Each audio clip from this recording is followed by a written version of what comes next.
Will Smith once ruled Hollywood and hip-hop, but now it seems like no one in rap takes him seriously. After decades of success, the Fresh Prince has fallen hard, and his comeback is not going as planned. I have rooted for Will Smith my whole life. I root for this motherfucker, okay? And now, I watch Emancipation just to see him get whooped.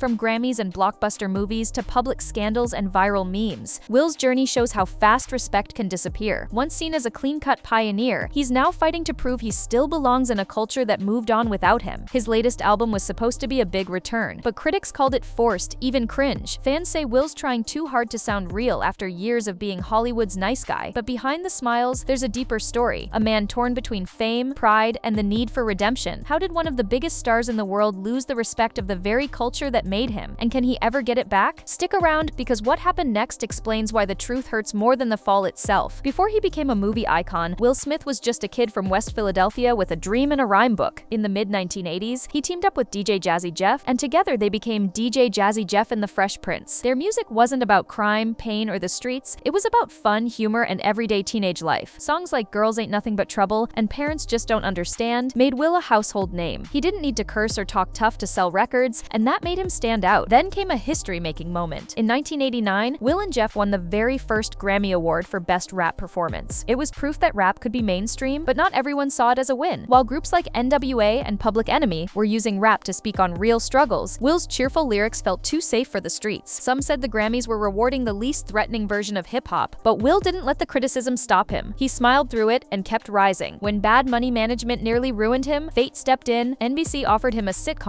based loosely on his life, The Fresh Prince of Bel-Air. The show became a cultural landmark, blending comedy, fashion, and heart. Overnight, Will turned from a young rapper into one of America's favorite TV stars. From there, the doors of Hollywood opened wide. Bad Boys, Men in Black, Independence Day. Will Smith became a global box office machine. I made a commitment a long time ago to my grandmother, the type of person I was going to be, the type of music I was going to make, the type of movies I was going to make. I made a commitment to my grandmother. But behind the success, the respect from hip-hop never fully followed. As Will climbed higher in Hollywood, the same community that once celebrated him started to question his authenticity. To them, he had traded the struggle of the streets for the safety of the studio lot. And while fame made him unstoppable, it also built a wall between him and the culture that created him. Still, Will believed his clean image would always protect him. He thought fame and good behavior could buy respect. But hip-hop was changing fast, and it had no interest in playing nice, because what came next would test Will's image, his pride, and the limits of how long the world would keep calling him fresh. Will Smith's biggest strength as a rapper also became his biggest weakness. In the late 80s, his family-friendly lyrics helped him stand out from the rougher sound of the streets. Parents loved him, brands loved him, even TV executives loved him. But as hip-hop evolved into a louder, grittier, more rebellious movement, Will's image started to look out of touch. By the early 90s, rap wasn't about being fresh anymore. It was about being real. Artists like Tupac, Biggie, Ice Cube, and Nas were painting raw pictures of struggle and survival. Their stories had pain, anger, and rebellion, things you couldn't find in a Will Smith record. While Will was rapping about sunny days in Miami, others were rapping about the realities of life that couldn't be shown on daytime TV. That's when the label of being soft started to stick. Fans respected Will's talent, but not his authenticity. To them, he was the Hollywood version of a rapper, too polished, too safe, too disconnected from what hip-hop had become. Even when he tried to evolve, people wouldn't let him forget that he was the guy who didn't cuss in his songs. The moment that sealed his reputation came from a single line. Eminem's brutal lyric in The Real Slim Shady, "Will Smith don't gotta cuss in his raps to sell records. Well, I do." That one jab summed up how the entire rap world saw him. Will responded years later with Mr. Nice Guy, trying to laugh it off, but the damage was already done. The cool factor was gone. Deep down, Will hated being called soft. He once admitted that it bothered him more than anything because his grandmother had taught him not to use bad language in his music. What started as family values turned into a creative cage. He couldn't win if he stayed clean. He was corny. If he changed, he looked fake. As the years went by, his albums sold less, his bars hit weaker, and the streets stopped listening. Will was still a superstar, but not in hip-hop. He was a movie hero, not a mic legend. And even though the world still loved the Fresh Prince, the rap community had already moved on to a new generation of voices that played by their own rules. But the real trouble wasn't just the music, it was what came next. Because behind all the fame and success, Will's personal life was about to become the reason people stopped respecting him entirely. I've been Prince for years and years. But about 2 years ago, the DJs in the street started scratching, fresh, this is fresh. Everything was fresh.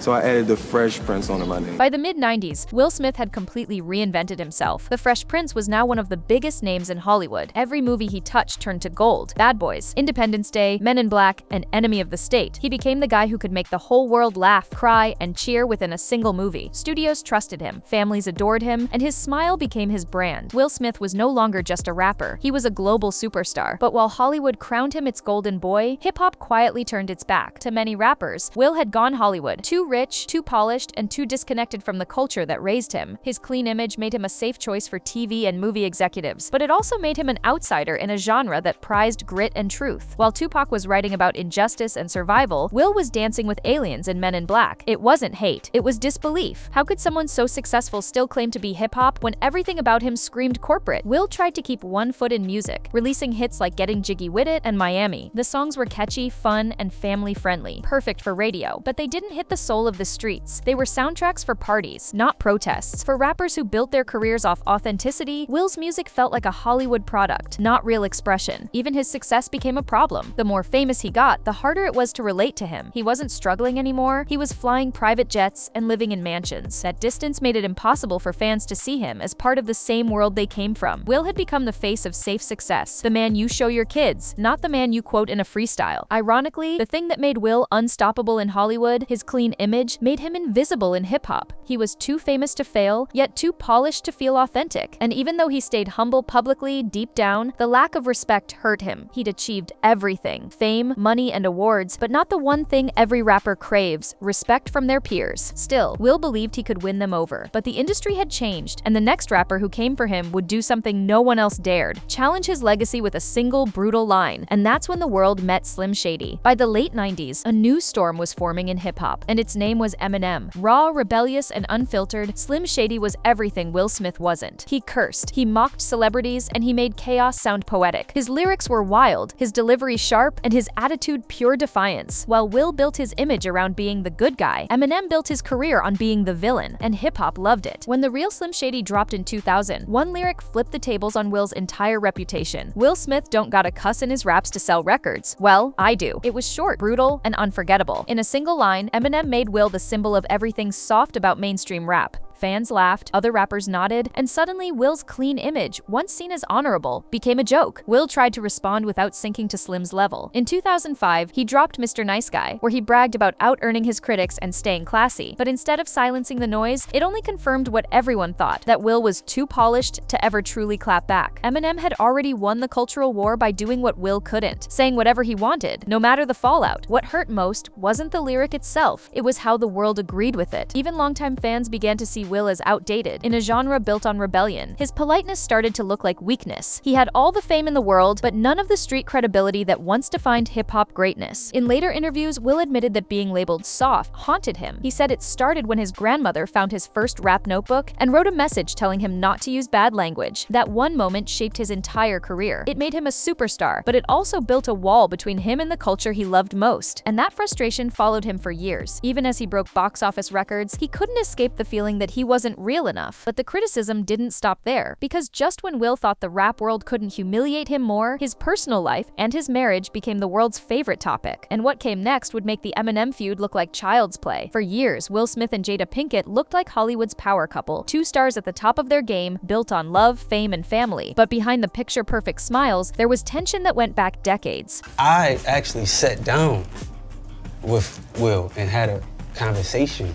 He gave me his blessing. Long before she met Will, Jada had shared a deep bond with one of hip-hop's most legendary figures, Tupac Shakur. They met in high school at the Baltimore School for the Arts, and their connection ran far beyond friendship. Tupac once called Jada his heart, and she helped inspire parts of his career and creativity. To the world, it was a beautiful story, but to Will, it was a shadow that never left. Could never open up to interact with Pac, you know, and because we had a little bit of a thing, right? You know, they grew up together, and, you know, they loved each other, but they never had that, you know, they never had a relationship. That was a huge regret of mine. I just I couldn't handle it, you know. I was the soft rapper from Philly, and he was Pac. Right. Now, I was deeply deeply insecure and just, I wasn't man enough to handle that relationship. In his memoir, he admitted that Tupac made him feel small, not because of jealousy, but because of what Pac represented. Tupac was fearless, raw, and rebellious. He was everything Will had been told not to be. And deep down, Will knew Jada admired that fire. He wrote that he could never open up to Tupac because he felt too insecure, too soft, too safe. I would say don't just start filming me without asking me Oh my goodness. if you could film me. Astaire, come help us again, please. I'm still dealing with foolishness. Even years after Tupac's passing, Jada's public affection for him stirred uncomfortable feelings. She often spoke about him, praised his legacy, and even revealed personal letters he'd written her. Each time she did, the internet roasted Will for standing silently beside her. People joked that even death hadn't ended Jada's love triangle. Then came Red Table Talk. What started as a talk show about honesty became a public window into their marriage. In one viral episode, Jada admitted to an entanglement with singer August Alsina, a man years younger and a friend of their son Jaden. An entanglement? Yes.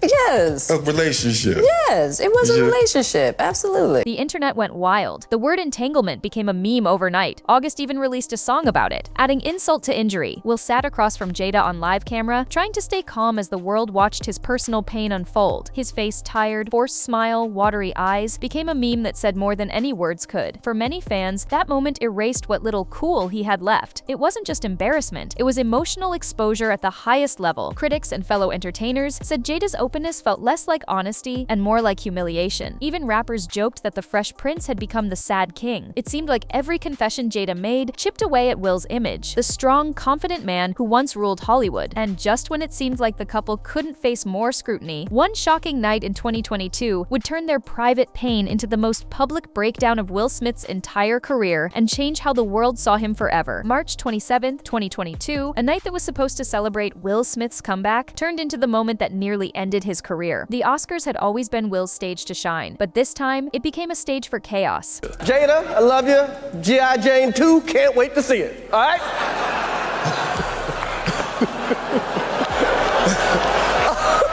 During the live broadcast, comedian Chris Rock cracked a light joke about Jada Pinkett's shaved head, comparing her to G.I. Jane. At first, Will laughed with the crowd, but just seconds later, something inside him snapped. He stood up, walked across the stage, and slapped Chris Rock in front of millions of viewers. The sound echoed louder than any acceptance speech that night. Chris stood stunned. The crowd froze. And then came Will's shout, "Keep my wife's name out your mouth." It wasn't just anger. It was years of built-up frustration spilling out in a single moment. The man once known for calmness, class, and control had lost it live on TV. Within hours, the internet exploded. Some fans defended him, calling it a moment of emotion, but most saw it as a public breakdown. Memes flooded social media, late-night hosts mocked him, and fellow actors distanced themselves. Just minutes after the slap, Will won the Oscar for Best Actor, but instead of pride, it felt like pity. He apologized through tears, yet the damage was already done. Hollywood reacted fast. The Academy banned him from attending the Oscars for 10 years. Movie studios paused his projects, and the media painted him as unstable, broken, and desperate for approval. Ironically, what was meant as an act of defending his wife only made him look weaker. Instead of rebuilding his image, Will had shattered it completely. Behind the scenes, insiders claimed the slap wasn't just about that one joke. It was about years of bottled-up humiliation. From being mocked for Jada's entanglement to losing his standing in hip-hop, Will had been living under public pressure for years. That night, it all came crashing down. But what shocked fans most was what came next. Instead of stepping away from the spotlight, Will tried to fix everything the only way he knew how, through his art. He decided to go back to where it all started, music. But this time, the comeback he imagined didn't earn applause. It only deepened the fall. After the Oscar chaos, most people expected Will Smith to lay low, rebuild quietly, and wait for the world to forget. But instead, he did something nobody saw coming. He tried to rap again. I talked to Jay and I talked to Kendrick,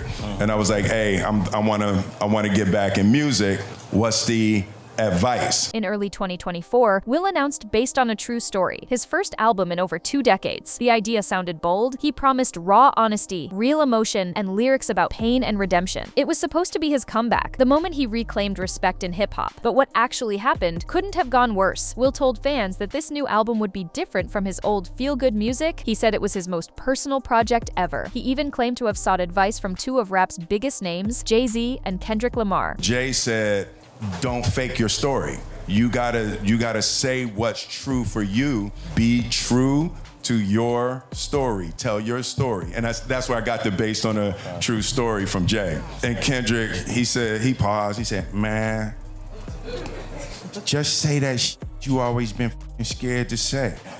Sorry, mommy. Jay told him, be true to your story. Kendrick's advice was deeper. Say the things you've always been scared to say. It sounded inspiring, but when the album dropped, fans quickly noticed something missing. Both Jay-Z and Kendrick were nowhere to be found. No features, no cosigns, no hype. The project included guest spots from Big Sean, Joyner Lucas, Teyana Taylor, and even Kanye's Sunday Service Choir. Yet despite all the effort, Based on a True Story landed with a quiet thud. Critics called it overproduced and out of touch. One review even said, it sounds like a midlife crisis on a beat. The album didn't chart in any major country. A shocking flop for someone once considered a global icon. Online, the backlash was brutal. Fans said Will's attempt to sound deep came off forced, like he was chasing relevance instead of owning who he really was. Some joked that he rapped like a cool substitute teacher trying to impress his students. Others said they were tired of hearing him talk about his pain after years of interviews and oversharing. It was clear. Will's name still carried weight, but his voice no longer connected. His once bright charm now felt rehearsed, and his emotional honesty, instead of winning sympathy, sounded like performance. People didn't hate him, they were simply done with him. For Will, that had to sting more than any insult, because this time, it wasn't a critic or a rival taking him down. It was silence. The same fans who grew up on Summertime in Miami didn't even care enough to listen. And yet, beneath the disappointment, a bigger truth was taking shape, one that explained why no matter how hard he tried, hip-hop refused to welcome him back. Because this wasn't just about music anymore, it was about credibility, culture, and the price of losing your identity chasing perfection. Will Smith's problem isn't talent, it's trust. He's proven he can rap, act, and inspire millions, but somewhere along the way, he lost touch with the culture that made him. Hip-hop is built on honesty, pain, and rebellion. It rewards raw emotion, not polished perfection. And for years, Will tried to be the opposite, the safe, smiling version of what record labels wanted rap to be. That image helped him conquer Hollywood, but it cost him his credibility. To many rappers, Will represents the system, not the struggle. While hip-hop legends like Tupac, Nas, and Jay-Z were fighting for space in an industry that dismissed their voices, Will was celebrated for being the good one. He didn't have to fight radio bans or label censorship because his music never challenged anything. And that's the wound many artists never forgot. He was rewarded for playing by the rules, while others risked their careers to tell the truth. Then came the scandals, the entanglement, the slap, the emotional interviews. Instead of rebuilding respect, every moment made him look less like a legend and more like a lost man trying to prove he's still relevant. Hip-hop doesn't value pity, it values power. And Will, for all his success, started to look powerless, controlled by fame, by family drama, by public opinion. Even his attempt to get real on Based on a True Story couldn't bridge that gap. When Jay-Z and Kendrick Lamar didn't show up on his album, it wasn't shade, it was distance. Hip-hop respects consistency, and Will's story has changed too many times. One minute, he's Hollywood royalty. The next, he's the broken man seeking redemption. Fans don't know which version to believe. What hurts most is that Will was one of the first rappers to make the world love hip-hop. But decades later, the same culture sees him as an outsider looking in, a man who traded authenticity for acceptance. His achievements are untouchable, but his reputation inside the game remains cold. And maybe that's the lesson hidden in his story. Respect in hip-hop isn't about money, fame, or awards, it's about truth. Will's mistake wasn't that he stayed clean, it's that he stayed distant. And once hip-hop decides you're not real anymore, there's no comeback tour that can fix it. But that wasn't the end of Will's story, because even without the culture's approval, the Fresh Prince still believes he can write one last chapter, and maybe, just maybe, remind the world why he mattered in the first place. Will Smith's story is more than a fall from grace. It's a warning. He proved that you can have fame, money, and power, but still lose the one thing that matters most in hip-hop: respect. From the streets of Philly to billion-dollar movies, Will climbed higher than anyone could imagine. But the higher he went, the further he drifted from the culture that built him. He tried to play every role: rapper, actor, family man, philosopher, yet somehow none of them felt real anymore. Hip-hop isn't kind to reinvention, it rewards rawness. It's about scars, not scripts. And when Will tried to come back with perfect production and a polished story, it only reminded fans of what he'd lost, that hungry, fearless voice from the early days of Girls Ain't Nothing But Trouble. Somewhere between Hollywood Lights and Red Table Confessions, the Fresh Prince became a stranger to his own kingdom. Still, there's no denying his legacy. He broke barriers, made rap mainstream, and opened doors for artists who came after him. His impact is permanent. Even if his relevance has faded, maybe that's the balance Will has to accept, that legends don't always stay current, but they never disappear. So, what do you think? Can Will Smith ever earn back the culture's respect, or has hip-hop already moved on for good? Drop your thoughts below, hit that subscribe button, and stay tuned, because the story of the Fresh Prince isn't over yet.